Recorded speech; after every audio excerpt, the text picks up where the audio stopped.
ini masih manual sih Mbak, jadi tidak ada pembukuan yang jelas kan, tadi masih bentuk perusahaan ya.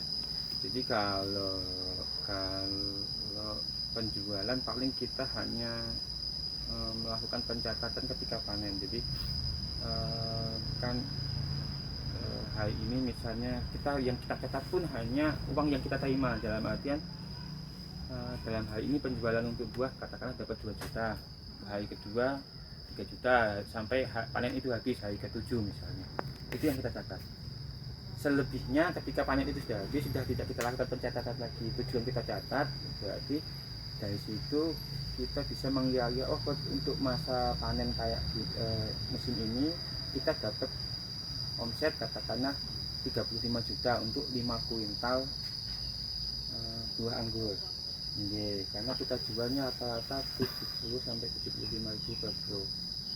Ya kan sebagian tidak kita jual, dalam arti untuk kolega, untuk saudara kan kadang datang metik nggak bisa kita bayar, kita nggak ambil uangnya. Jadi yang kita catat hanya yang kita jual tadi.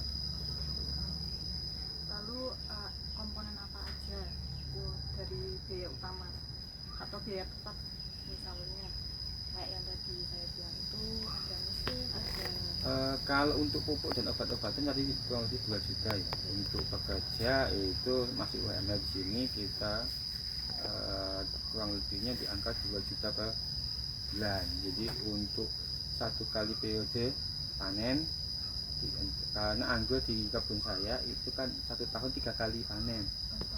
Iya, kita upayakan untuk 3 kali panen. Jadi sekitar 4 bulan itu biaya untuk obat-obatannya 2 juta, untuk pekerjanya 8 juta, jadi 10 juta.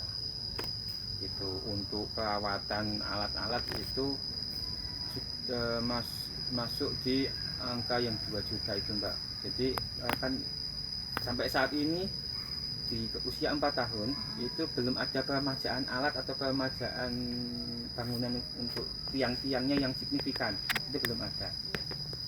Penyusutan ada tetapi belum.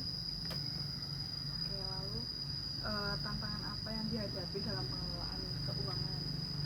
Tantangannya ya karena masih manual sih, dalam artian kita belum ada manajemen khusus. Ke depan harapannya kita punya mungkin pembukuan atau mungkin sistem pembukuan yang online sekarang banyak ya, maksudnya bisa saya dengan bantuan Android dan itu banyak aplikasi yang bisa membantu. Tapi saat ini masih belum karena keterbatasan pengelolaannya sih sebetulnya. Semua masih kita handle sendiri, belum ada subdivisi untuk marketing, untuk itu kita belum ada. Mungkin kedepannya berkembang terus ya Pak? Iya, harapannya nanti ketika kebunnya bawah sudah jadi lagi, nambah luas, kita nambah tambahan lagi, mudah-mudahan bisa akan lebih, sistemnya akan lebih baik. Lalu ada perubahan biaya produksi enggak atau harga jual mempengaruhi kondisi keuangan? Kalau keuntungannya satu tanaman anggur itu kan tidak mengenal musim Mbak. Jadi tidak ada juga pengepul. Kekurangannya kalau komoditas yang lain seperti cabai mungkin, terus hasil pertanian seperti padi, itu kan kekurangannya ketika musim panen raya, otomatis supaya endemanya berubah, jadi harganya kan naik turun.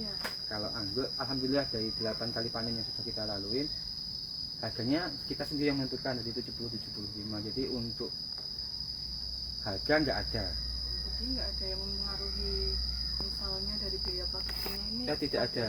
Mau dinaikkan pun nggak masalah. Ya sesuai. Misal pupuknya harganya naik nih, itu nggak ngaruh ke harga jual? Kalau di kita nggak ngaruh karena kita tidak full kimia.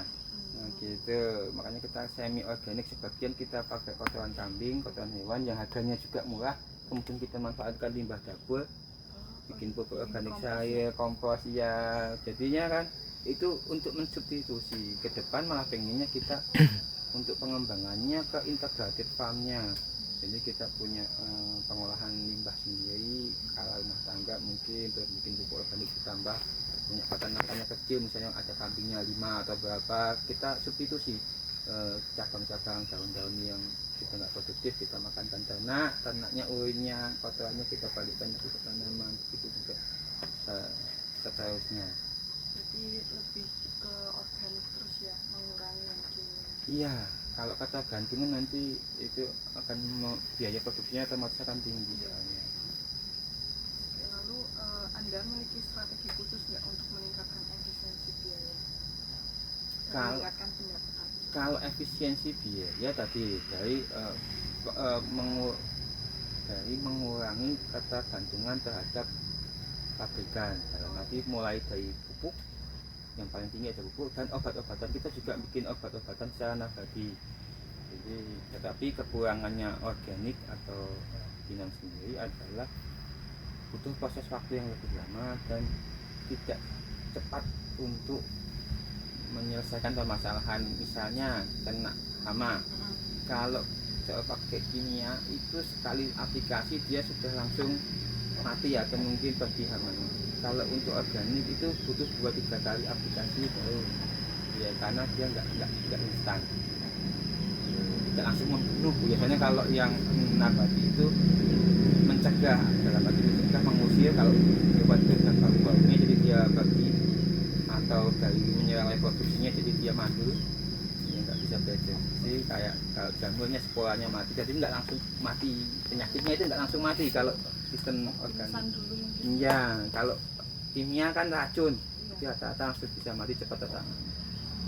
Jadi strategi untuk menekan biaya produksinya itu sebetulnya. Lalu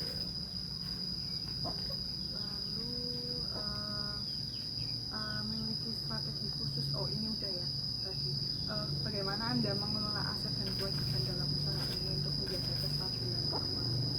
Yang jelas kita sistemnya kita pisahkan antara pendapatan dan kebutuhan pribadi. Jadi misalnya tadi dalam satu kali panen dapat 5 kuintal, berarti kurang lebih dapat 35 juta. 35 juta yang 10 juta sudah harus disiapkan kembali untuk bayar karyawan dan pupuk untuk satu periode sampai panen lagi yang akan datang.